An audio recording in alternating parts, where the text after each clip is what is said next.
Today I'm going to show one of my favorite knee cut passes as a way to pass the guard before the guy establishes his position. So before I talked about like the two aspects of passing is like passing before the guy has established a grip and then knowing what to do if he gets his position. The two main ways the guy can be here is he can be sitting up like this or he can be on his back.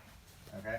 When the guy's on his back, the grip fight is more like toreandos, one-arm throws, knee cuts, stack pass, different stuff like that. You can kind of, maybe if the guy establishes De La Hiva, I need to know how to kill that position separately, and that's kind of how I approach it. I like to break the game down into multiple mini games.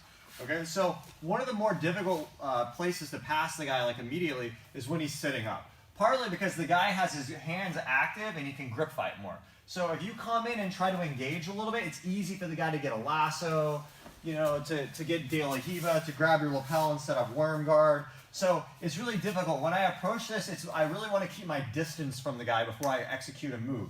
So if I'm here, what I want to look to do is I'm going to try to set up a knee cut from this position, okay? All positions work off of, you need like a combination of moves. If you only have one move, it's really difficult, right? Often in this position, we're trying to get the guy flat on his back, and then we work from here. But we need to have like a mix of things working around the side. And this is one of probably, I would say, like the most powerful single pass I have for like when the guy's sitting up. Okay, we're here. What I'm looking for is this gap here between his elbow and knee. Just like when he's on his back, when we pass, we want to find this gap between the elbow and knee space. When I get in here, I'm in tight on a pass. If he's got his elbow and knee, he can defend.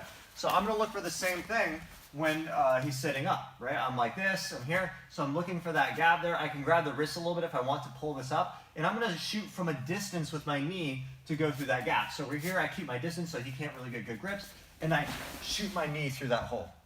Okay, and I catch the underhook at the same time. The underhook, it doesn't need to be like a super deep grip or anything. Even if I kind of miss a little and he blocks and stuff, I got my knee through, I have a really good chance to scramble and finish, or at least get an advantage for like a near pass, okay? Okay, as you start to get good at this and you start to build your combos, guys in the gym will start to respect you here. So like if I'm moving like this, sometimes like if I try to push the guy hard, he's kind of forward, he won't. But as he starts to respect my knee cut, if I feint it, guys will often bring this leg up because when you knee cut, this leg needs to be trapped in between, right? So if I go here and I start to feint, that leg will come up and it's a lot easier to knock the guy back.